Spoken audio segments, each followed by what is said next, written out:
My name is Larry Runn, also Cookie Flavors. I joined the Mug Club, was in the first year.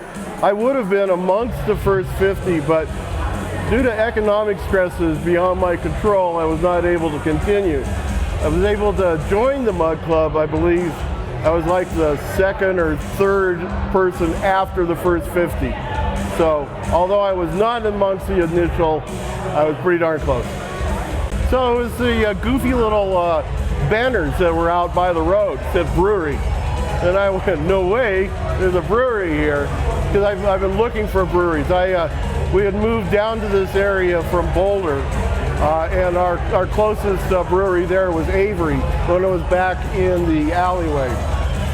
So I was looking for a brewery, and I saw the sign and decided to stop in. And that was within the first week that they were open. Well, first of all, proximity. It was just a mile down the road, really. Second, the beer was really good. And I totally enjoyed the vibes that were going on. And then starting to, talk with the other people that were coming in. That just solidified it. So it made me come in all the more. Not having that many friends around the area, I came here, kind of glommed in. Most of our family is dispersed in other directions, and everybody here took us in the heart and soul, and it has become a part of me, and I've loved it.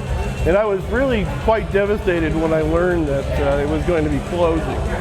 I always thought that, I'd make it back here to Denver after we had moved to Washington, and I'd always have this place, and I'd always have my family here. So now we're going to have to figure out something else. It's not going to go away. We're just going to have to move it to a different location.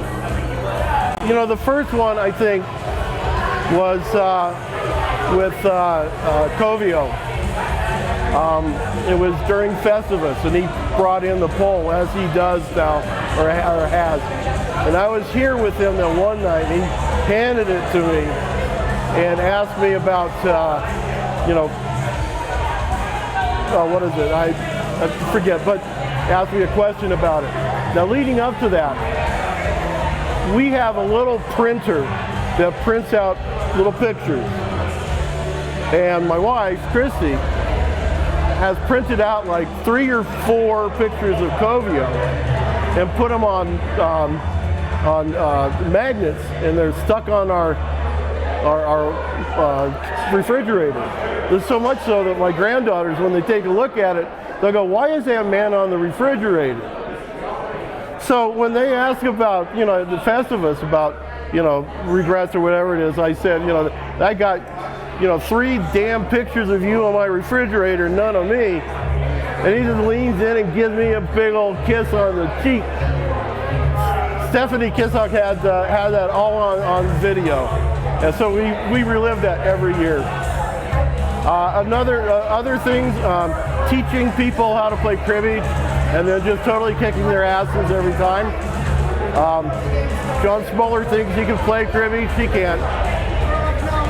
No, I take that back. John and I have created such a great friendship over the years. I'm never going to lose track of him.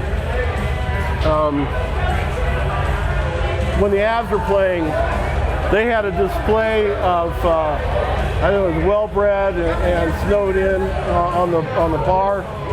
I have a propensity of pounding on the bar during the games, which creates a mini earthquake, and all those beers just went flying. Gabe always manages to put on Led Zeppelin for me when I'm here. And I'll never forget the trip that some of the Mug Club members went on. Christy and I, Bobby and Sally, and Rick and Terry. We all went to Albuquerque for a beer tour down there. Got an Airbnb, had just a wonderful time. So that's part of the familial aspects that we're definitely going to miss.